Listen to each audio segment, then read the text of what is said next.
የመስቀል ሞትና ሲቃይ በሙሉ እንዲገባኝ አልጸልይም። አይገባኝም። መኖር ስለምፈልግ ድነት ይሄ ነው፣ ሲቃዩ ይሄ ነው፣ መከራው ይሄ ነው።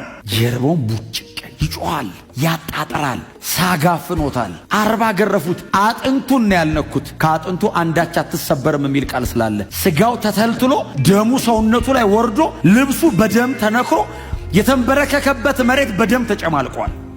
40 ገርፈውት እጁን ፈቱት። አልበቃቸውም። በቃ ይበቃል ተመለስ አላሉትም። አብ ከሰማይ እንደዚህ ይላል፣ አልጨረሰም። እኛን ያየናል አብ ከጀርባ አላለቀም።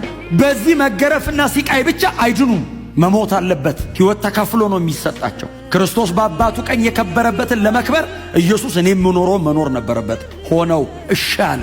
ኃጢአት የማያውቀውን እርሱን ስለኛ ኃጢአት አረገው። ማንም ሊሄድልኝ አይችልም ይሄንን መንገድ። ማንም ኢየሱስ የሚወደን ያለ አይወድም። ማንም አይሞትልኝም ልሙትል ብሎ ቢፈቅድም አይችልም። እግዚአብሔር አይቀበለውም። ኢየሱስ ፈቃደኛ ነው። በእግዚአብሔር ፊት ክብር አለው። እያሰቃዩት ነው። መሞት ብትፈልግ ሞት እንዲርቅህ ነው የሚያረጉ። ያንን ከባድ እንጨት አሸከሙት ላይ በዛ ቁስል ላይ ሳይበላ ነው ያደረው።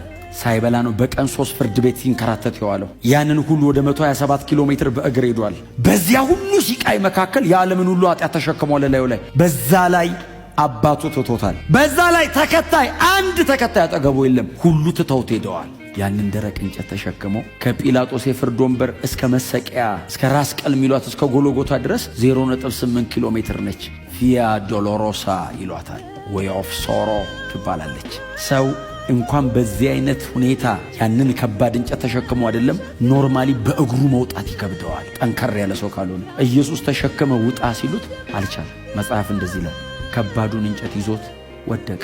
በጀርባው መሬት ላይ ወደቀ። እንጨቱን ይዞት ሲወድቅ ያ ላዩ ላይ የፈሰሰ ደም መሬት ላይ ያለውን አቧራ ይዞት ብድግ አለ። በደም ላዩ ላይ የረጋ ቀጥሎ ደግሞ አቧራ የያዘ በደም የተለወሰ አቧራ ላዩ ላይ እንኳን ልታምንበት አታየው።